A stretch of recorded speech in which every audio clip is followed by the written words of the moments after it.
Tribe, welcome to Bitcoin for Peace. I have somebody here with me who brightens my day every time I see her, and I was privileged enough to get to meet her and hug her and hang out with her in Madeira.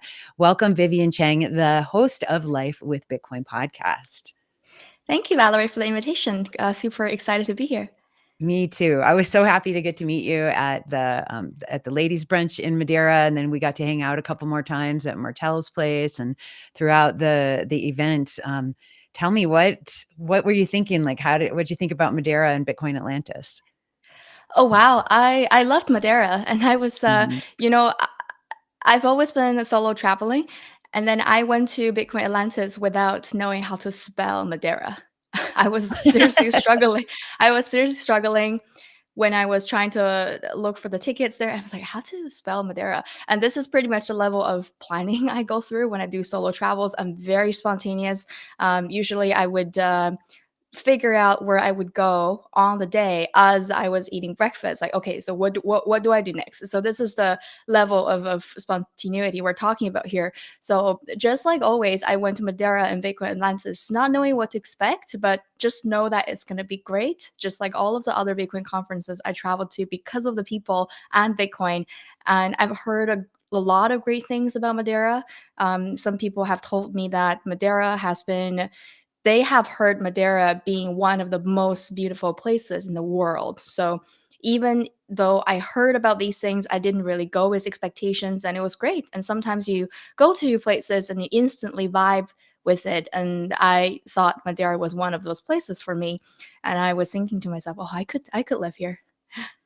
I mean, it was a really, really special place, and you're funny. I didn't know that's how you traveled. I'm really spontaneous too. I'm not like Clark Griswold, who's got everything mapped out ahead of them with their agenda. I'm like, okay, what's happening in the next couple hours? Okay, I guess I got to look and see what's going on. So it does lead for more creativity, I think, in your experience. And so that's really fun. Who did you meet there that was somebody new and interesting that you weren't maybe planning on meeting, that you got to say hi to or give a hug or interview or talk to? I would definitely. I knew that Tip NZ was going because I saw her. I've never saw her live performance. I knew that she was performing in other Bitcoin conferences. I've watched videos of it, but I've never met Mhm. her. We were probably the only two Asian Bitcoiners that were there this entire time. She was pretty much the only Asian girl that I saw.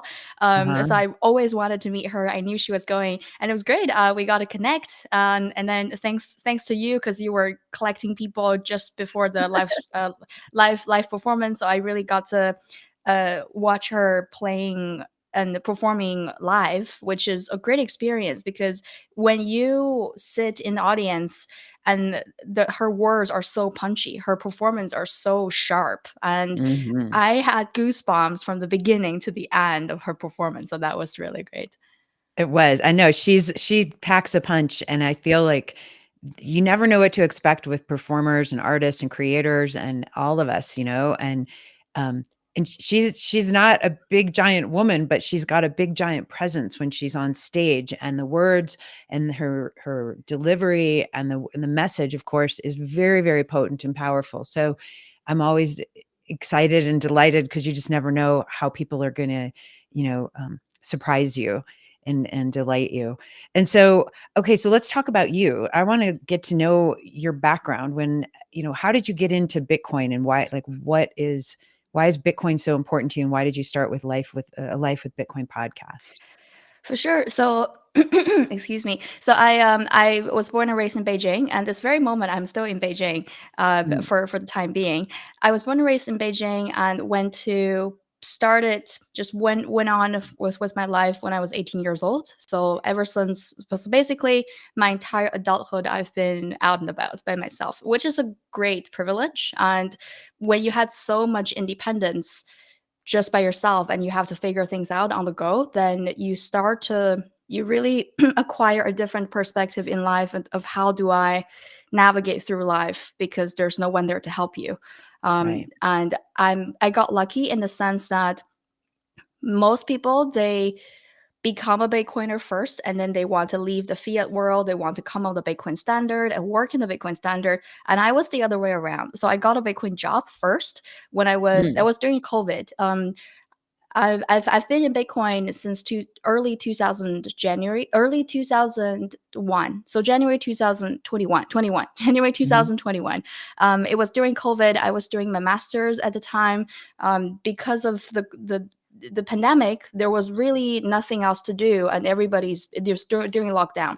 So besides the study I had, I was doing freelance work on the side so that I can keep myself occupied. And I mhm, got hired by a Bitcoin company, and we were doing part time together. And because I'm in the line of marketing and PR, then I really need to understand what I'm saying to do a good job. So it was a steep learning curve of understanding what is Bitcoin, what does it do, and what does it mean. And then I slowly became a Bitcoiner in that process of learning about Bitcoin. And then from that point, there's really no going back. there's no going back, and I mean, you obviously have a very different worldview than somebody like me who grew up here in the United States, and so what has shifted for you growing up in China and in Beijing, compared to, like that world, then now understanding what Bitcoin can offer the world and for your future? Right. So I grew up, I would identify myself as a freedom maximalist. And Mm, I yeah. remember growing up, I belong to the one child generation. So I'm the only child in the family. And I remember growing up, I would avoid news. So for years and years, I avoided news. It was because I recognize how privileged I am as the single child, and I have all the love and support from my family. But at the same time, you watch news, and there are people from less fortunate places. They're struggling in the sense that there might be having a war in their country. They might not Mhm. have electricity. They may have not clean water. And I think about these things and thought to myself, what is the difference between me and those kids? There's really not much. And the only thing that was different is because I won the genetic lottery per se. Mhm. And it made me incredibly guilty. So to Mm, basically avoid that guilt, for years I wasn't really tuning into reality. I was very into my own world, into art and things that I enjoyed, and have my own little world, and hide had a little bit of a hideout there. This was changed after Bitcoin. It gave me so much sense of purpose. yeah. It feels so rewarding that to know that I'm making a difference, to share with people that they do have a choice. They don't have to just suck it up, and they don't just have to comply with whatever's in front of them. And oftentimes the option is not so great. So the line of work I do in marketing communications with Bitcoin companies, as well as the podcast Live with Bitcoin, is to really hope to inform people, and share with them that there is an option for you to pursue freedom, and you can do it too. This gives me a lot of purpose and keeps me going. And I bet you've met a lot of people obviously on your travels. How has it changed your relationship with your family being a Bitcoiner? Ooh, interesting. I think I'm very lucky because Bitcoin is an industry where most people work remotely. So if I Mhm. were to get a basic office white collar job, which would like most of my university classmates, then I live away from home typically. So it would be extremely hard for me to come back for even 3 weeks time, because I have friends who work in a bank. Like they would have vacation time, and then they would say, oh, I want to visit home for 3 weeks, and then the manager would simply not sign off their request. And that's going to be incredibly difficult for me to come back and take care of my family when I need to. So I'm also very grateful for the flexibility in the Bitcoin industry that really allow me to live that digital nomad lifestyle. And that echo backs to the whole freedom maximalist thing. Like I'm a very flexible person. I'm very spontaneous, and 9 to 5 for me, it's really not ideal. Yeah, I can absolutely relate with that. I know after I got out of college, I got a job at Deloitte& and Touche as an accountant. I was gonna go get my CPA and go to law school and do all this stuff and save the world that way, and then I started doing my work and I was like, oh my God, I'm going to die here. There's no way. This is not for me. It's for some people, they like that particular, like more structured lifestyle. It's just, and some people obviously don't, but they're trapped in it. But I'm glad that knew yourself enough at a young age to say, that's not my truth. I'm going to go walk over here instead, even though it's not the path that everyone, like you said, your classmates aren't necessarily doing that. And so, um, are any of your classmates Bitcoiners? Not really. The world becomes a little bit separate when you have a group of close Bitcoiner friends and a group of no coiner friends. Yeah. And of course they know that I'm a Bitcoiner, and I make sure that they know in a non-toxic way, so that if they have questions, they know to come to me. But I Yeah. try not to be in their face all the time for the fact that I'm a Bitcoiner, and constantly try to talk about Bitcoin with them. I want to be subtle in that sense. But echoing back to the family question, I think the fact that um, working in Bitcoin allow me to travel so much and come back so much to spend time with them. I think they really appreciate the fact that I get to do that.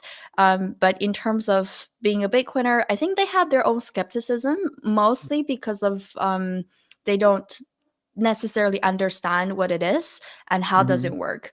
And maybe twice a year they would come to me and try to nudge me and say, "Hey, maybe do you want to consider working in some other industries? Like just for a safety proof? Like, do you want to even uh, consider have a career somewhere else?" And maybe once a year they would check in with my cousin who's a lawyer, that ask her like, "Is Bitcoin legal? Like, is she okay to do what she does and Mhm. be safe?"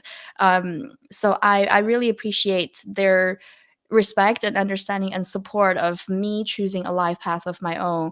Um, so for that, I'm absolutely grateful, because think about, in my parents' shoes, to send their only daughter to across the world when she's 18 years old, and none of my parents speak any English. This sounds very scary as a parent, and in a way I Yeah. wouldn't want to be my parent, just knowing the adventure and all of the places I've been to. So I have very deep love and appreciation for what they've done for me. That's amazing. And have they gotten to come on any of your adventures and journeys with you and shared some of your spirit for the world's travel? Increasingly so, because my parents now they're both retired, and this is a new Okay. thing. So before they're very hardworking people, and even when I do come back, I don't get to see them all the time because Mhm. they're working and they're very good at what they do.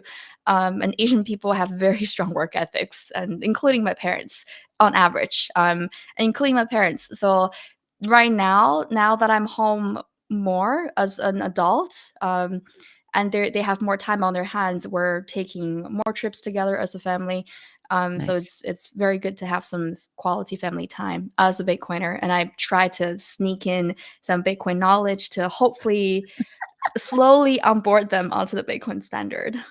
Good. Oh, that's so cool. I'm glad you get to do that, Vivian. It's special. I know my family still thinks that I have horns growing out of my face and all of that. They're just like, "Oh my god." So let's talk about being a creative and PR and marketing and, getting different types of messages out for different groups, right? How did you get into PR and marketing and social media and helping people with that? For sure. So I think that really goes back to when I was in university, and then you have to choose a major, right? And it's kind of Mhm. cruel for a teenager at such a young age to try to figure out, to remotely know what they're going to do for the rest of their lives and pick a Right. profession there. I went to business school, and I had multiple options at the time, and I knew myself enough at the time to know I don't want to work on the same thing day after day for the rest of my life. Like, that was the bottom line. So Yeah. right off the bat, and then I'm not a numbers person. I just really struggled for some of the number driven classes that I had. I Mhm. didn't grow up loving math, so pretty much right off the bat, things like finance and accounting just didn't work my way. And then Mhm. the thing that were interesting to me at the time was things like marketing and HR. And I love psychology. I grew up loving psychology. I read some books about. I love history. I love sociology. I'm curious about people in general, Yeah. um, and I love observing them in a way. Like I love people watching. I love trying to figure out what people were saying and kind of orchestra a little drama in my head as I'm watching people speak, maybe like 5 meters from me, and imagine what their circumstances would be and what brought them here in this very moment. And these things I think about all the time. So I thought things like marketing would really make sense. And Yeah. marketing and communication seem to be something that's more project based, meaning that you work on projects and then you move on and then you on to the next one. So for me, this project based nature really draws me in, and the fact it's people driven, and I love people. I love learning about them. I love questioning them. The very meaning and essence around humanity are absolutely my favorite subjects. So I Yeah. guess that's why I started doing what I did. And then later on, uh, I knew that I want to be in this profession. And then when I chose a major for my master's, I thought I wanted something that's slightly different, but also close enough. So I chose communications because it's also very people driven, very relationship driven. Um, and it was during the program that I stumbled upon Bitcoin. And to be honest, ever since, the degrees haven't really helped me in any way, just because we're in the proof of work space, which is for the better. Yeah, it's so fun. I'm glad you brought that up. I was gonna ask you, knowing what you know now about Bitcoin and the world and how you've been out in it, um, do you feel like it's, and I'm not discouraging people going to higher education and learning. I think it's a rite of passage sometimes for people, even if whatever the degree is that you get isn't necessarily what you're doing every single day. It does shape you as a human. You get to be around people who are learning. Do you feel like, would you do it again? Would you go try to do it, like invest in a master's, or would you just go straight out into the workforce and go, start putting paint on the wall, as they say? Right. I think there are two layers of this question. The first layer is that have I learned anything in these programs? I would say I have definitely learned something, but it's Mhm. not, I would say the amount of things I learned in college didn't worthwhile of the type the money and then the time effort I put Right, into. right. However, for me it's a little bit different because I'm from China, and what I did is basically I used education as an excuse to really help me go elsewhere. I went to Vancouver for my university, and if it wasn't for going for higher education, I would never had the opportunity to leave. Got And it. I went to London in the UK for my master's. It was during COVID, so I didn't get as much as I could out of it as I could, but um, I used that as an excuse to go live in a year in the UK. And it's kind of the same thing when I go to Bitcoin conferences these days. Like I go to these Bitcoin conferences, and a huge motivation behind it is actually to go explore wherever the Bitcoin conference is happening. Like I'm, like I went to last year. I went to BTC Amsterdam in Amsterdam, and it was a Uh-huh. 2-day conference. And then I ended up staying in Europe for 6 weeks, just just because I know that I'm going to the Bitcoin conference. I'm there to work, and then I made plans, and then I was like, okay, I'm there. I may as well staying some more time and do something because I'm already there. And then I ended up staying 6 weeks there. Same thing with Madeira. I went to Madeira, and I went a little bit early, left a little bit later, and then spent a few days in Lisbon. And these are the places that I would never know when I would have the opportunity to go travel. Yeah, So I would say for higher education, knowing what I know, for me, I would probably have done it again, but with a different perspective. Just because personally, it was the holy grail for me to go elsewhere. It was basically the only excuse I had that can be allowed at such a young age to go out in the world, experience things, and find a life path of my own. And I did learn a lot of things. through things that are outside of the classroom, Yeah. just by being exposed of amazing people, um, inspiring conversations, and then just to have the mere freedom to fail and then to learn, Mhm. when you're just by yourself and not under the wings of your parents. I think that's tremendously valuable. And the sooner you start doing that, of course, like safety first, and you always have to protect yourself. But Mhm. I have been super, super grateful for the opportunity and the fact that I did receive my parents' support for me to do this, because otherwise I would never have the opportunity to leave in the first place. That's such a interesting perspective. I love it. I think a lot of people don't realize, like, yes, go take that leap. And sometimes they'll be like, oh, if it's just for a job, I can't go. Or obviously in different countries, it's not as easy to leave. And so I love that perspective, Vivian. So let's talk about being a creator. We were talking about, um, valuing your worth. And, I think you made a really interesting point, because obviously I think there's a lot of us who operate really well in numbers and left brain type side of stuff. And there's other people who operate really well with more human people, soft skills. Um, for some reason, because you can put a number and do a calculation on something, it seems like people who are in that field have an easier time saying, this is what my worth is, and pay me, versus other people who are doing more soft skills, whether it's communication, whether it's healing, whether it's psychology, um, whether it's being a creator, an artist, a singer, podcaster, it doesn't matter. It seems like there's a disconnect with the how we get compensated and how we can monetize and value and put a true number on our worth, so that we don't have to work 5 jobs and everything. So how do you navigate that? How do you negotiate your worth, and how would you talk to other folks around how to address that? Right. I guess for the record, the first thing I would say is that I'm not an expert in that, and this is something that, because I'm a fairly new creator. I've only been doing podcasting since last June, and I don't have a sponsor yet. So if anyone's interested, hit me up. But Go ahead. it's so I'm still in that process. But I do think there's a thing or two I would add, just from working with creators in the space and having creator friends. And this is a conversation we constantly have, and well, we had this conversation as well, of how do we Mhm. as creators understand our self-worth, and then to make sure that other people recognize that too, so that we don't struggle as creators. I think I learned something when I started hiring for my team. Mhm. So is the power of simply turning the table.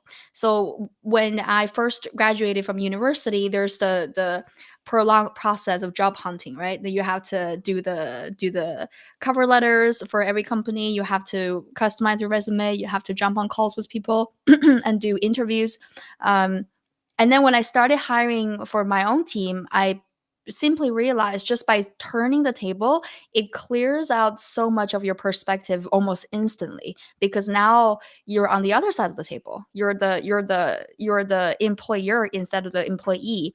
And then you would go on these interviews and ask these questions, knowing exactly what you're looking for in these candidates. And then Mhm.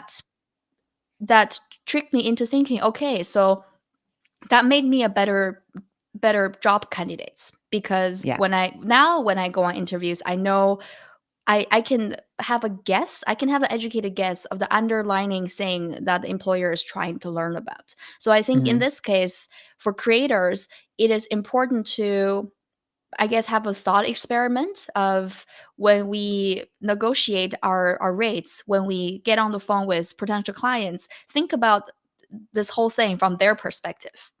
Think Yeah. about, what are they looking for? What are they trying to achieve? What are their objectives? Who are they trying to appeal? What is the core messaging? How can I add value? And why we're in this conversation in the first place? That, there must be some previous coordination to lead to us having this conversation. So why they've they have been entertained enough to have this call with me, and Yeah. where do they see me potentially adding value, and where I can add value where they don't know. So those are the things I should tell them. So I think by understanding what their perspective can really help our negotiation power, I guess, in that sense, because Mhm. we can't assume they know what we know. And it's guaranteed it's not true. Like, they don't know what we know, and this is why we need to work together, right? Right. So I think to understand their needs, it's the number one thing that we can have a collaborative approach while have a win-win situation both for the clients and for the content creators. And then the other thing I would say is to really understand your added value. And this is something that I am also trying to figure out as a creator, is that where exactly am I adding value? Because I've worked with many creators, and when I have these calls, then sometimes share the brief from the clients, and this is the messaging I'm trying to get across, and this is the audience, and can you do these things? And they have to demonstrate that they can. um, so to really clearly articulate where you come in to add value as a creator, I think that helps tremendously. And I think this requires the creators to do some homework and understanding who they are and the Mm. type of content that they do put forward. So this is something that I'm also trying to figure out as well. It's a constant process. And then the third thing I would say is that to leverage the regular leverage suitable tools to help you broaden your reach. As a creator, we are the only we're not only negotiating with clients, we're also communicating with our audiences, Yeah. for the people who are actually consuming the content. And sometimes I'm sure you can relate to this idea where sometimes, like, some people send you a reply and then they said, oh, great episode, and I really enjoyed it, and I learned XYZ, and it really makes your day. And I feel this constantly as a content creator. And my podcast is on Fountain, and sometimes people would send stream sats, and some people would have comments. And I really appreciate when people reach out, and sometimes even they reach out and DM me and share their feedback of the content, and share that, oh, you can have this person on because that would be interesting. And I very much appreciate when I get to have that direct communication with my audience. And I think it is a process for creators to work with their audiences as well, to understand what works for them and what not, and what are the things that they hope to see more, to have that ongoing dialogue with both the clients and the audience, to for us creators to better understand our self-worth and understand what are some of the untapped potential. I love that, and of course, all of us love to get, like, a high five or something that's, like, validating what we're up to. How far do you this is obviously an ethical question, from being, a creator. So there's a lot of people out there who, there's a lot of debates out there going on right now in the ordinals and the NFT space and all of this, um, other avenues of how to use, Bitcoin and how to earn a living as a creator, right? And so there's certainly, you can look at it as, I'm just going to stick to my art. I'm doing my thing. Don't, thank you for your comments, but this is me, this is me, this is me. And you just know yourself so deeply as an artist and as a person. And so you'll appreciate the externalities, but you don't let them totally shift your essence, right? And so, so that's one layer from the creative perspective. And then so some people I'm seeing just going, well, whatever the market wants, I'll just do, and I'm gonna just kind of go along with whatever they say. And to me, I'm just like,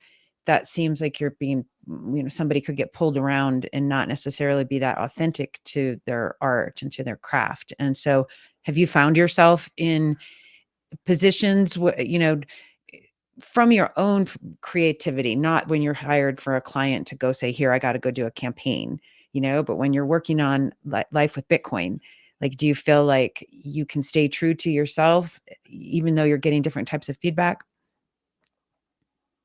For now, 100%. Well, partially because I don't have a sponsor just yet, and Right. the essence of the show is also very different in the sense that I talk about very personal topics with my guests. Yeah. I talk about the personal transformations through the lens of Bitcoin. So, what is life before and after Bitcoin? How have their Mhm. beliefs and values shifted because of it? Um, Yeah. like art, life, circumstances, philosophy, truth, God, like all of these topics that are more human. They're not necessarily Yeah. like, and I have to make conscious decisions of who do I bring on the show. And I get approached these days from companies and say, hey, we want to have our founder or CEO come on the show and talk about this project and that project. And oftentimes I have to say no, or I have to say that or I tell them that it's the focus here is really the person. So if you can share with me some angles of where can I learn about this interesting person so I can come up with killer questions, then send my way. And I would love to dig into these materials and see if I can make it interesting. But Mhm. otherwise, the center of focus is really not about promoting certain company or certain initiatives, Right. unless there's a significant kind of angle on their personal mission. So there's a line somewhere, and is oftentimes a fine line, and that I have to make conscious decision. And it's a every other week show, so it's biweekly in the sense that it's every 2 weeks. So this means a year I can only have 26 guests. So I really have to be selective, and I have been selective, and I want Yeah. to make sure that all of the guests, all of the conversation I have are driven by the mission and not get sidetracked of not necessarily get sidetracked of what's been happening in the ecosystem in a technology or economics perspective, because that's not what I'm interested in for the Yeah. show. Yeah, you and I have very similar takes on, obviously, we're more of the people side. I'm not really, I don't know what the price is. I don't know. It's not fine. There's 10,000 other wonderful humans talking about that. I want to talk about the humans in Bitcoin and how our missions different, whether we're creators, whether we are the analysts, whether we're hedge fund people, whether we're event coordinators, whatever we are in Bitcoin, like how is it moving the needle forward to make a more peaceful planet for everybody, including the planet itself? So it's, how is Bitcoin helping, with emissions? How is Bitcoin helping, clean up things and electrify villages that didn't have electricity previously? How is Bitcoin helping people get out of violent situations domestically or with their authoritarian governments? And so to me, those are very important topics. And I love that your show covers that and my show covers that. And I mean, you said 26 episodes. I know if I could do 5 episodes a day, I would love to do a daily show. I want to be the Oprah of Bitcoin. I would love to have a 5-day-a-week show and just talk to people from all over the world and share their stories, and share their transformation. And so it's great that you talk about before and after Bitcoin. And I'm working on, for Bitcoin for Peace, we're going to be putting together kind of like a chicken soup for the soul series with before and after stories for people of anything. Has it changed your relationship? How has it changed your health? How has it changed your financial status, your outlook on life? Are you suicidal anymore where you once were? Are you getting beaten up anymore where you weren't? So lots of ways that I think we need to understand why sound money, it can cause more inner and world peace. And so I'm excited to work with you on that and have your stories and everybody else's stories come forward. It's very, very, that's how we learn, right? We learn by sharing stories. Yes, we learn by some graphs and data, and that's awesome. But we also learn by the truth when people come together and share and are Yeah. honest and vulnerable and authentic. And so I love what you're doing, and I want to see lots more of Vivian's work out there. Are we allowed to talk about it? Yeah, of course. Okay. I learned something about you in Madeira, and I was so excited and delighted to hear your voice in song. You are a gorgeous singer. I love what you're doing and the music that you're creating. And let's talk about you as this part of your craft is coming forward in your life. All right. Well, this is a super new territory for me too. And funny enough, this Mm. entire like I went to Madeira, and then I I think I must have caught a bug in on the plane because there were people coughing, and I was like, oh shoot, please don't let this happen. But it did happen. Like I pretty much lost my voice this entire conference. So I went on my panel, and then Samson, he was on my panel, and he's like, "What happened to your voice? You don't sound yourself." I was like, I feel possessed." So I managed to do the panel, but it didn't end up to be my voice. So everybody that I've met during the conference, you haven't heard my real voice, and this is still sort of my real voice. And I do sing, and growing up, like I love singing. Um, I love music. I grew up playing started off playing keyboard as a kid, and then I transitioned to piano, but for the longest time I have been a crappy instrument player. I'm not any good. It's just a hobby. I'm just a hobbyist, but I really love to sing. And then I during my Europe trip last year in Amsterdam, I kept getting signs for signs from people that I meet randomly, or just on the street, or just random conversations I have with people that been saying to me that I should get into create I should tap into my creative side more. So I took on that Mm. initiative, and then I spent some time in Berlin, and I wrote a little thing, um, that I later on wanted to develop into a lyrics. And then one day in, I guess, November, I saw an ad on my Instagram. It's a songwriting app. So I'm like, oh, okay, interesting. I'm gonna download and play around. And then it just took off in the sense that it worked really well in my style, and then it's really fluid. And then I basically started to use this app, to create little demos that are relatively produced, and record my voice on top of it, and start thinking about, okay, so what can I do with it. And then last summer I also met someone, later on became a bandmate to, and then he was like, okay, let's get them produced, and he really loved these songs as well, so he was like, okay, let's do it, let's make it a project. So the announcement here, I guess, a little bit, is that we're looking to release an EP this year, hopefully this year. That's the timeline we're working on as a duo.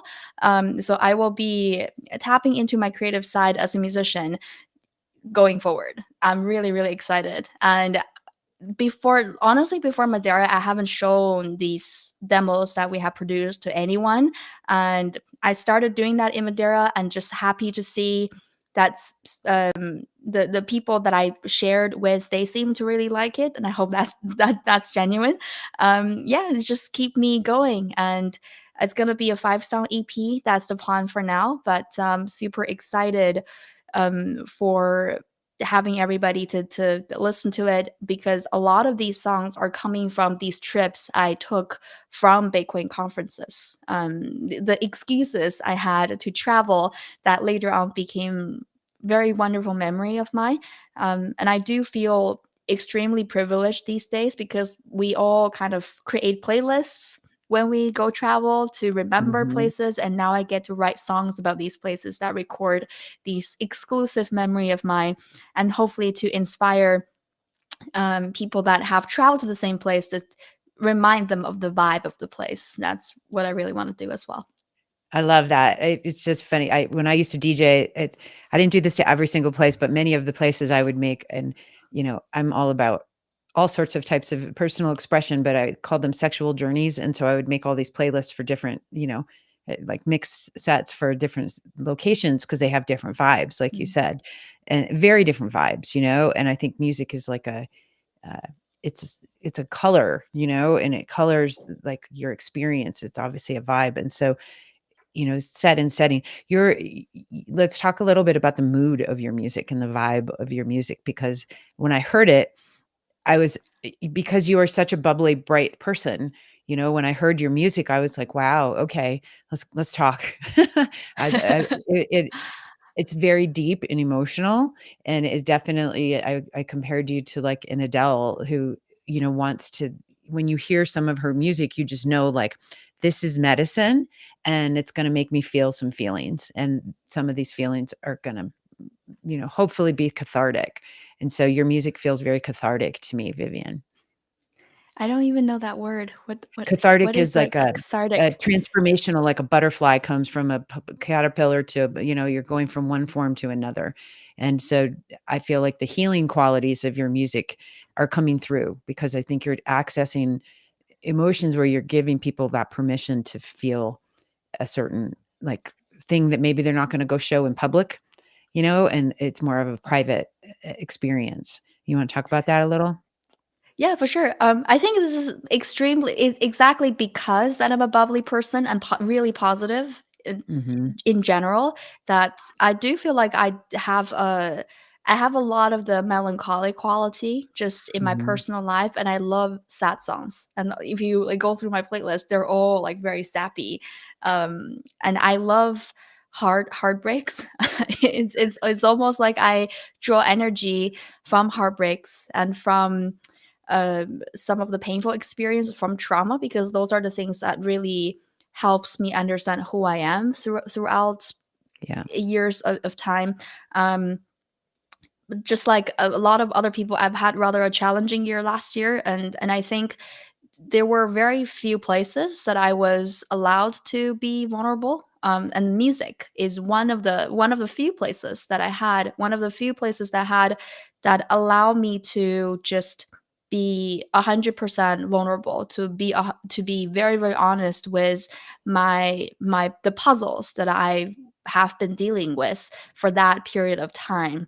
um, and I love how fluid this format is. You don't have a lot of space to write, to mumble. So you really have to be precise and brief of your struggles. And maybe you have picked that up in the songs, that I love asking questions in the songs. There are tons of questions I asked both the listeners and myself. And these are the things I constantly think about all the time.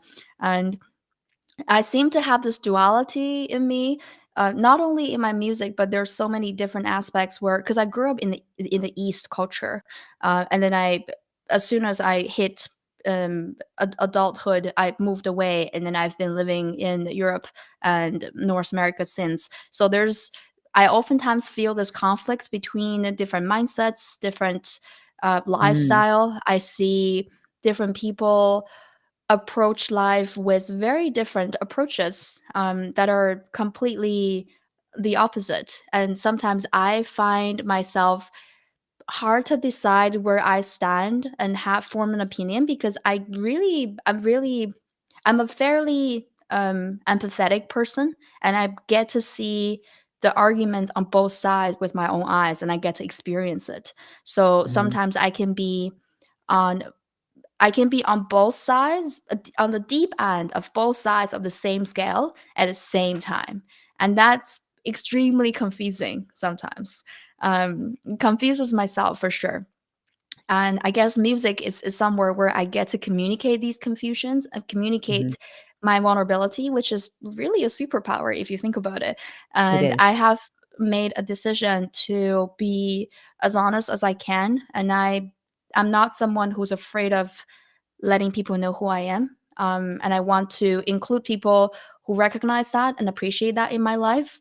And if I have to suffer some loss or forego some relationships because I chose to approach life this way, then I will have to make my peace, right? So I hope I'm a little bit nervous to have these songs come out eventually, because in these songs they're extremely personal. Like those are extremely personal thoughts, um, the questions I struggle with, and those are my own limitations as well. But I guess it's good to be vulnerable. I really do hope that these songs will have the healing energy that you shared, so that when people listen to them, there's going to be a sense of, at least they get a good cry out of it, and that's going to be mission accomplished. It is, and it's so important to give ourselves that permission to let these emotions out, otherwise they can come out sideways in the form of anger, violence, addiction, all of these things that, are byproducts of us not giving ourselves permission to feel, and certainly not feeling comfortable enough to share it with others, because we have the illusion, the story, the lie, the myth that everyone else has it together and we're the ones who are, kind of messed up over here. And the truth is, everyone's equally fucked up, and everyone's equally fucked up in their own unique way. And once they get over being fucked up, they're going to be fucked up in another way. And so there's never any like, I've got it together. It's like, nope, here's your next dojo level of challenges as a human on your evolution path, walking this little earth rock. And so I think any of us who think like that's never going to happen again, or I'm cured forever. No, you're not. You got a whole nother curriculum that's going to show up in your life at any stage, and we think like, when this happens, I'm going to be all good. Yes, you will, but now you're going to have to go up this other mountain, and you get to go That's called, experience that being part of yourself. original.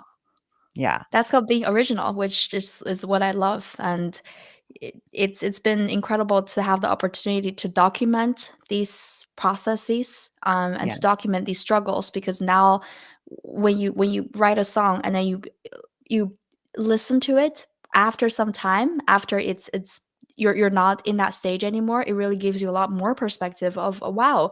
And it sometimes it makes you want to give yourself a hug, like the pass out a hug. So Mm. it's something that helps me travel through time and travel through different stages and travel through different challenges, and really have me appreciate time in general and appreciate how myself have handled it and how everybody has helped me along the way. I love hearing that. When you said travel through time, like, you think about, obviously we get to enjoy each other in this podcast, and most people who are going to listen to it, including us, probably will only listen to it once.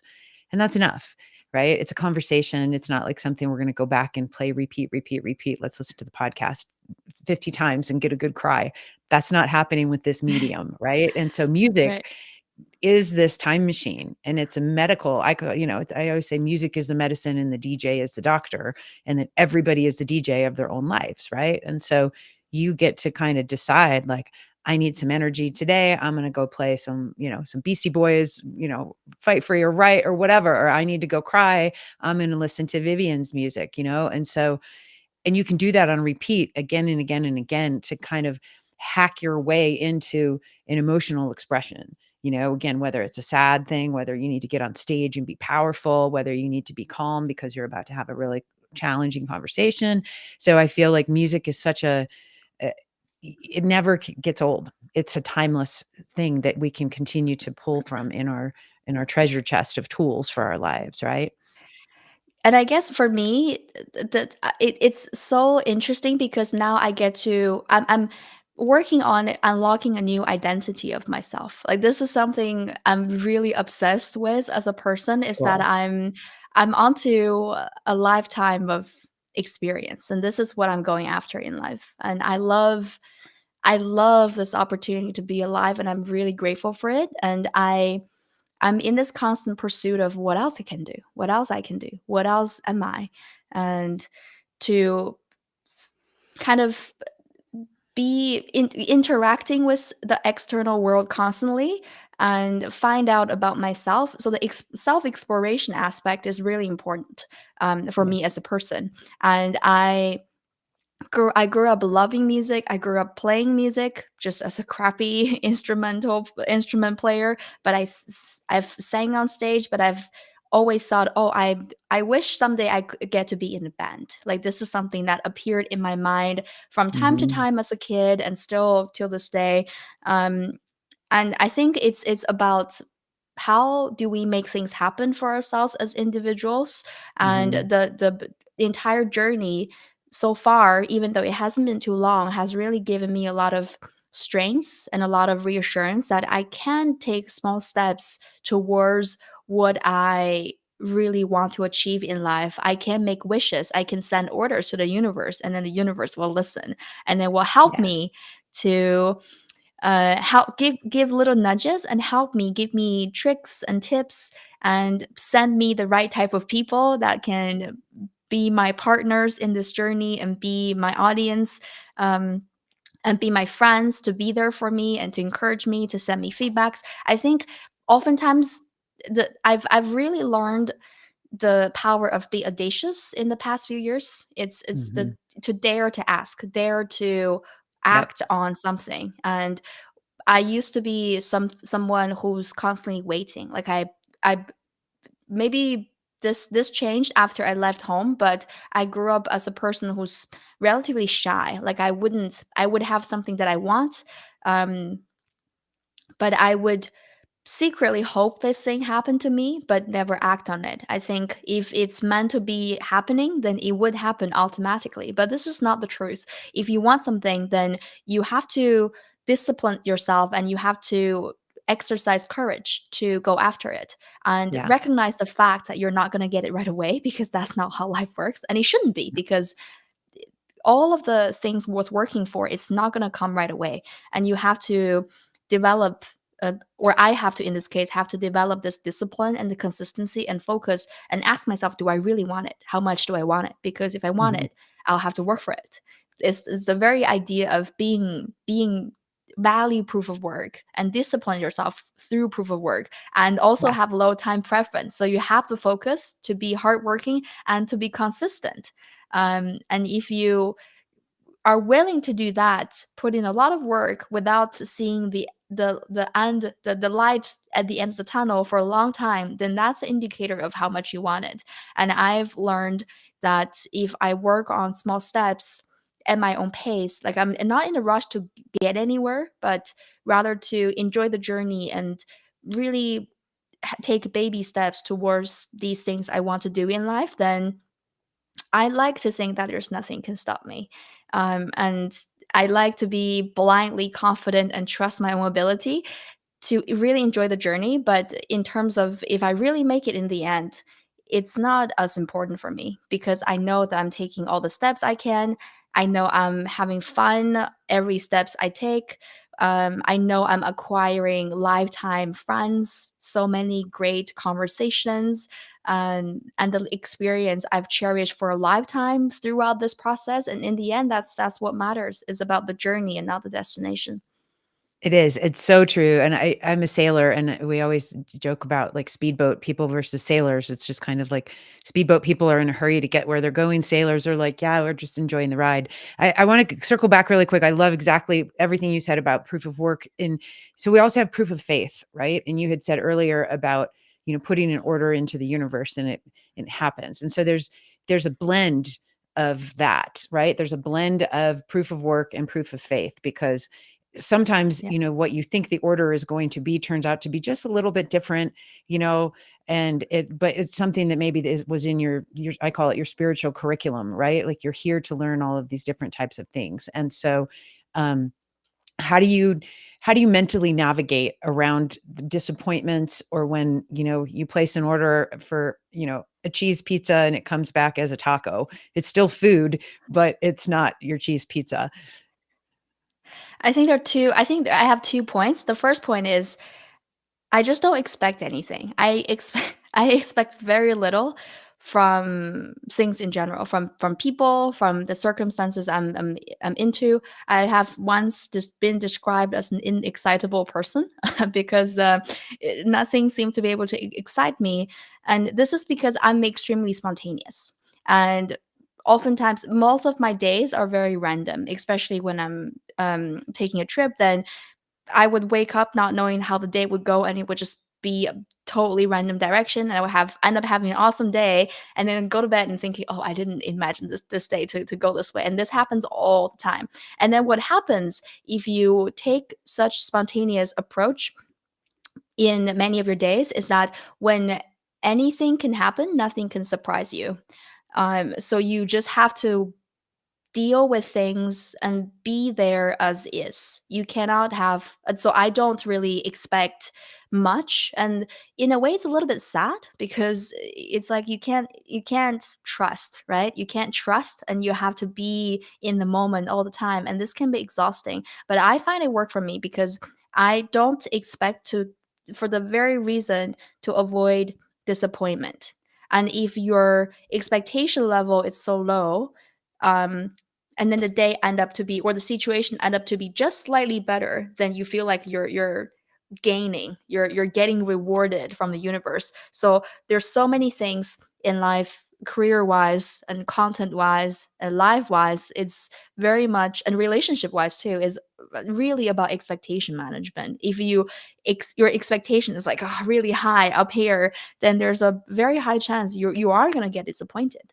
And then you're going to, and even if you get like 80% of what you expected, which is still maybe a very high level, on an objective level you will still feel disappointed. And often, like, I do believe like this world is all about perception, and this world is our reality. We get to choose our own reality, and I live in the realities that I construct, and I don't allow much negativity in that space. So that's, I guess, Yeah. one aspect. And then the other Yeah. aspect to deal with disappointments, or just things don't go your way, it's to be more spontaneous, to be, because I know that there are people um who love making plans, who love be to be disciplined and have a step-by-step process of how to get point A to point B. And I have extreme respect to these people, because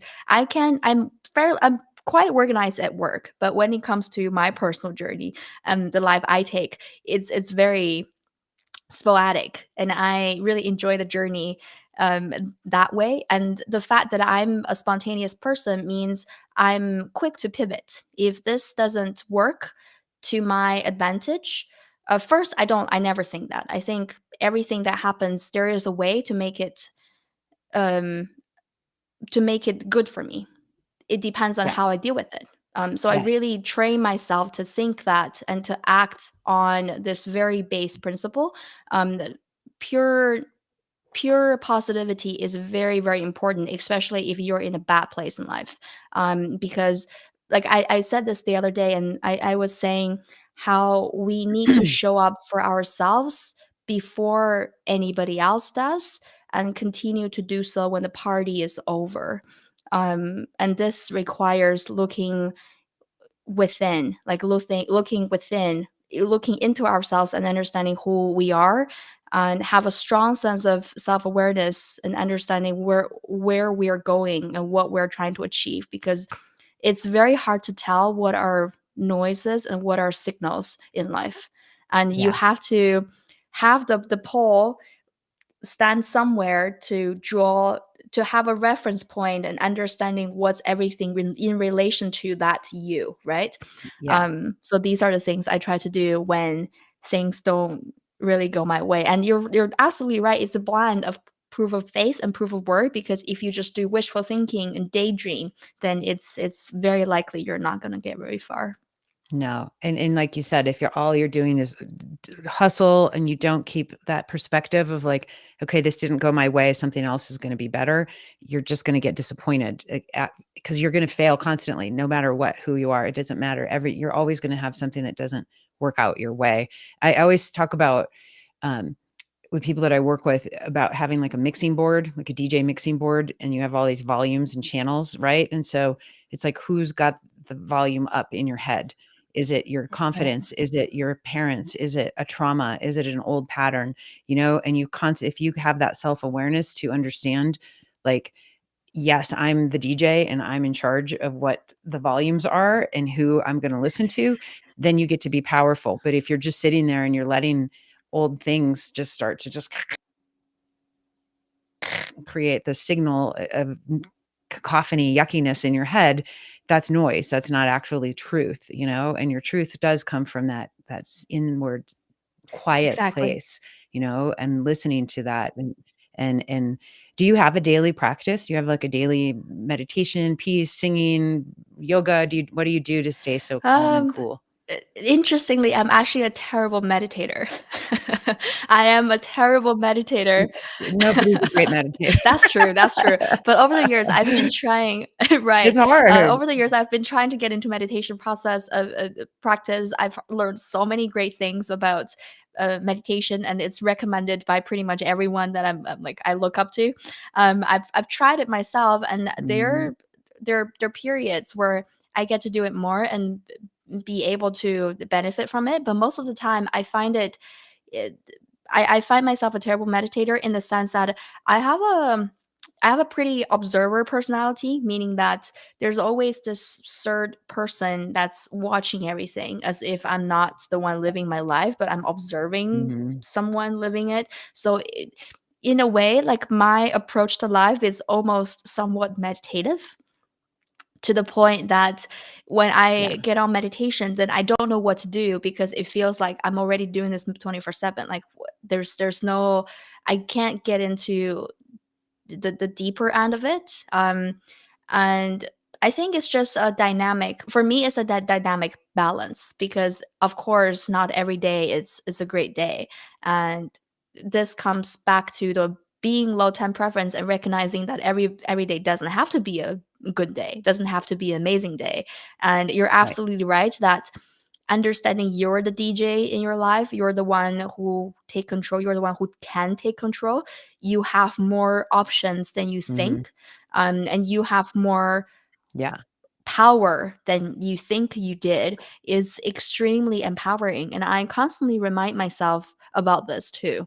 What can I do right in this moment to help myself feel better, to help people around me feel better? I rarely think about this is for personally, I rarely think about tomorrow's problems. I think tomorrow's problem I'll deal with it tomorrow, and I'm not gonna let myself fear for something that hasn't happened. And this is a trained mentality because I grew up to be a worrying kid, worrying Mhm. about just high strong in general, and worry about how the worst case can possibly happen. And this allowed me to be extremely present. And I've oftentimes, like I've over time, I have this very interesting relationship with time. I think I'm someone who can, or who has the ability, a little bit of the ability to live the past, the present, and the future at the same time, at any given Hmm. moment. And what does it mean is that I think being present is fairly straightforward. You're there, you're tapping into your emotions, and you're not overthinking things when it happens, and you're willing to jump into situations, which is not always for the better, but I accept it.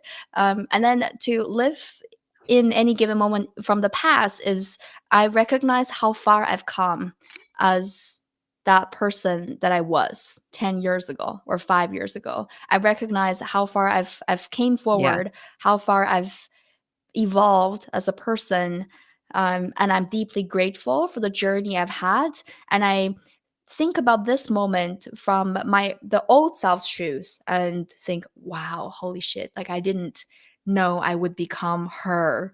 And that's great because that's, something beyond my imagination. I didn't think that was an option, and that's great. And I have to cherish this moment as much as I can. And then from the future's perspective, it's like this present moment will eventually become a distant memory. I know the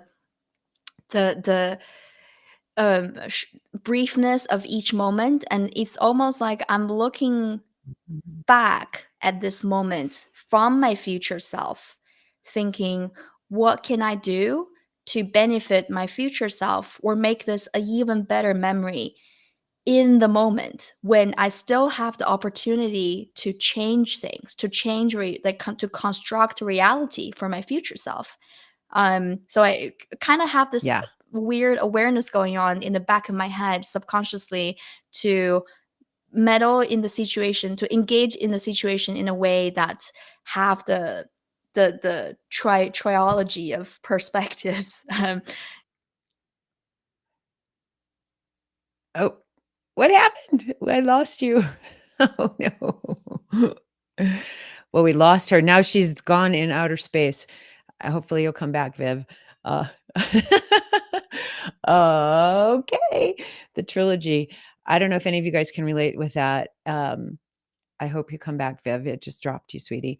Um, I know that I can definitely relate to being a time traveler and a future tripper and a worrier in the past. Yay, there you are. Yeah. Howdy, sister. Did I cut off? It did, yeah, I don't know, it dropped you, but I was just telling the audience about being a time traveler and future tripper and worrier from the past. I think a lot of us can relate to those things. So I think it's you can't, I don't know, where am I? Up here, Be Here Now from Ram Dass, who is my, like, first spiritual teacher, but he talks about remember, be here now, and it's exactly that, right? A lot of times we find ourselves tripping about something we can't control in the future, or something that happened in the past, and it's just like you can rewrite history by changing the way that you Yeah. perceive it. Like, you can look back at something that happened in your life and say, wow, I'm a victim, poor me, or la la la, whatever. Or you can say, oh, I was supposed to get this lesson, because if I didn't, then I wouldn't have had all these other wonderful things in my life. And so the minute you decide to look this way or have a different narrative around an experience, you get to rewrite your life, you know? And I love that you were saying about thinking about your future self, and how would your future self look back on this moment, and how could you make this moment even more robust and interesting, juicy, meaningful, you know? And I love this perspective. You're so young and so wise. You've got such a beautiful soul. I'm so happy to know you. I want to just, I know we got to wrap up here in a minute. What, the title that we created for this episode was just how to negotiate your worth as a Bitcoin creator, or any creator for that matter, right? Obviously, when we live in different parts of the world, we have different, like, rates that we might, feel confident asking for, and I'm a total independent creator, and I've worked with different folks around the world, because my budget is very low for what I do. So I've gotten to work with, folks from the Philippines, people from El Salvador, who the wages that I would pay them are very fair, and they're happy with that. But if I were to offer somebody in the States or the UK, that would be an insult. And so how do we, as independent creators, wherever we are, say, this is what I think, I'm worth, and then not constantly compromise and cut our rates short just so that we can get Right. I work. think one thing I would say about this is to work on your irreplaceability. Is that a word? Irreplaceability. Yeah. And this is through Yep. authenticity. This is through showing people who you are as a person. Because oftentimes we work with people, of course, because of their professional skills, of course, because of the work they produce, and but oftentimes we work Mhm. with them because of who they are, because of we recognize and we appreciate them as a person, and then we love working with them. And especially in the remote setting, because we're in Bitcoin, everybody's remote, everybody's nomadic, and the soft skills when it comes to communications, when it comes to having being Mhm. a reliable teammate, team player, it's so important. And if you can Mhm. demonstrate these values and demonstrate who you are and be that irreplaceable person for them, and have that shine through Yeah. your content, and this is something, and be able to say, this, I create something that nobody else can. um Mm. and you are not necessarily paying for the content, you are you're paying for have me on being the brain, being the mastermind behind the content because of who I am. And it's Yeah. incredibly difficult place to get to, but I think this, I do believe this is the way. I do believe this is the way. And this requires content creators to don't be shy of showing people who you are. Don't be shy to put out the awesomeness of personal stories of who you are online, beyond the content that you create, that are informational, that are informative. Yeah. I think this is a key to help not only clients but establish this relationship with your audience. And then I also think this will, there's so many things that we can do collectively as a group of creators to make it happen, right? So as Yeah. creators, we can work on how to increase our irreplaceability, how to be more authentic and have that shine through. And from the audience perspective, if you find a content creator that resonate with you, be vocal about it. Share like comments, repost, and send them some stats, and make sure that they know you love their content. And this, I know how this can make a content creator's day, just to read one comment that warms their heart, right? Because I've been there as well. So from the audience perspective, be vocal and really show support. And it doesn't have to be money, like really show support, really show that you're learning something from this person, for the clients to know, oh wow, this person is really this creator is really resonating with the audience that I'm trying to go after. This is a great opportunity for me to work with them. And then for the client's perspective, I think it's a phase thing, because well, first we're in the Bitcoin space, which means Mhm. there's a seasonality to it. There's the natural bull and bear market, and it's the same thing for all industries, that when the economy is bad, so when it's a bear market, then something like marketing and communications are typically something that's first get cut budget into, Mhm. which is a little bit sad, but this is sadly the truth for now. Yeah. And then in bull markets is a little bit better. And then because we have we're the Bitcoin companies are still in very much of a startup mode. So they Yeah. are very strategic, and they're very cautious with where they're spending money. So I believe when we move along the curve of Bitcoin adoption, and when there's more Bitcoin companies are doing well, then there's going to be a natural shift in how they would approach content creation, how they would approach content creators, and be able to pay them very fairly, because oftentimes it's not in their wish to to really cheap out on content either. But I would also encourage clients, companies in the space, to really value the power of content, because how else we're gonna share our collective mission, how else we're gonna onboard more people onto the Bitcoin standard? It is through content, and it is through different angles of content. It is through different formats of content. And even though it's not something that's like revenue driven right away, but we as Bitcoiners, we're not necessarily in it for just the money. We're Yeah. here for cause. We're here for liberating more people in this world, and Yep. having more options, and be just better individuals through the power of Bitcoin. So there's so much more to it. And I do want to encourage Bitcoin companies out there, be more generous and be more fair with content creators, to really nature our ecosystem, and that's going to be beneficial for everyone. Because these content creators, like I have many content creator friends, and they go through extreme effort to Yeah. produce these content, and they take personal risks all the time in different places, and they have near death experiences in the process of creating content. That's super admirable. And you don't want these people to feel neglected, Yeah. because these are the front we're the front soldiers of helping people onto the Bitcoin standard. And We um are. Yeah, that's such a yeah. great way to put it. And for those of us, I'm so sad to hear that people have almost died creating content, and I know this from other situations.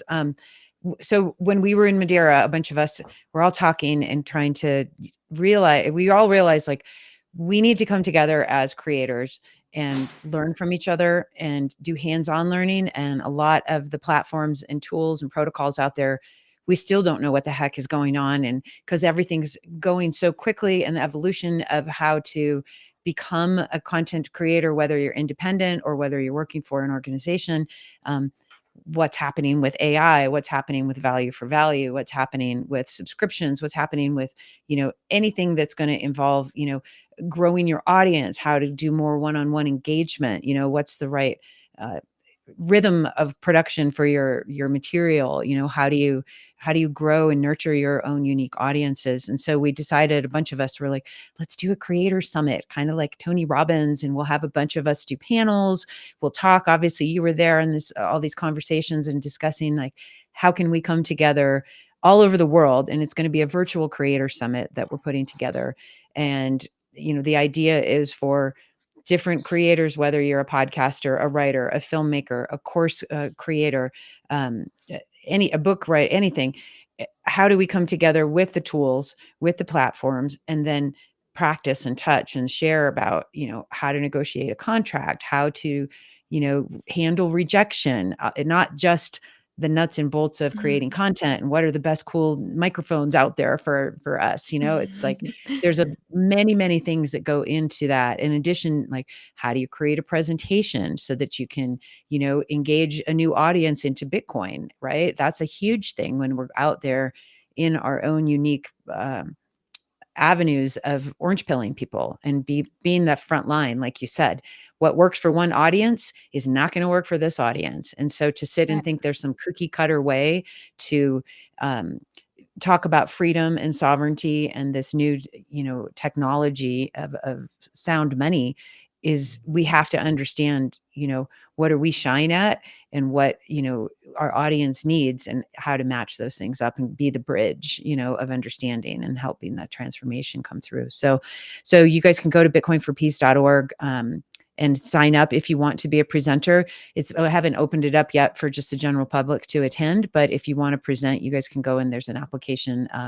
So we're just getting this started. It's all volunteer. It's going to be value for value. And Bitcoin for Peace is going to turn into a nonprofit here so that we can start funding creators to get their messages out there into the different audiences that are underserved, that may not have big marketing budgets, right? Like people who are in domestic violence situations those shelters don't have big budgets to go pay for stuff. But so if we can come together as a community and support people who are out in these different fields, I think we're going to have another layer and level of adoption that's very, very important and very meaningful. And so I'm excited for you to participate. Beautiful Vivian. I hope you're going to be there. you're Of help course, you're of course. you're you're in the group. So I'm super looking forward to it, and I have to say, I really appreciate what you do in the space, Val. It's long overdue for the Bitcoin community to have some bubbly energy, and to really bring more positivity into the world and into the space where our world it's super chaotic right now. It's almost depressing, and there's yeah, so much things going on. There's never a dull day in the space. With the dynamic of it is what I really love, but at the same time it can be a little bit exhausting at times, and sometimes I yeah, just want to sit back and listen to a cheerful conversation, maybe just like this one, to really soak in the positivity. And there's so much hope in Bitcoin, and I want to just soak in it. And I think your content and your presence and your work in Bitcoin really brings that energy into the Bitcoin space and is much needed. So thank you for everything that you've contributed to the space and continue to contribute. And I'm super looking forward to the Creator Summit. I'll definitely be there. And yeah, I encourage everyone to join. Either you're a creator yourself already, where you're thinking about creating content for the exactly. space or in any other industries, to be honest. And or you're someone who want to be able to orange pill your community better, then look no further. This is going to be a great opportunity for all of us to hang out and learn from each other.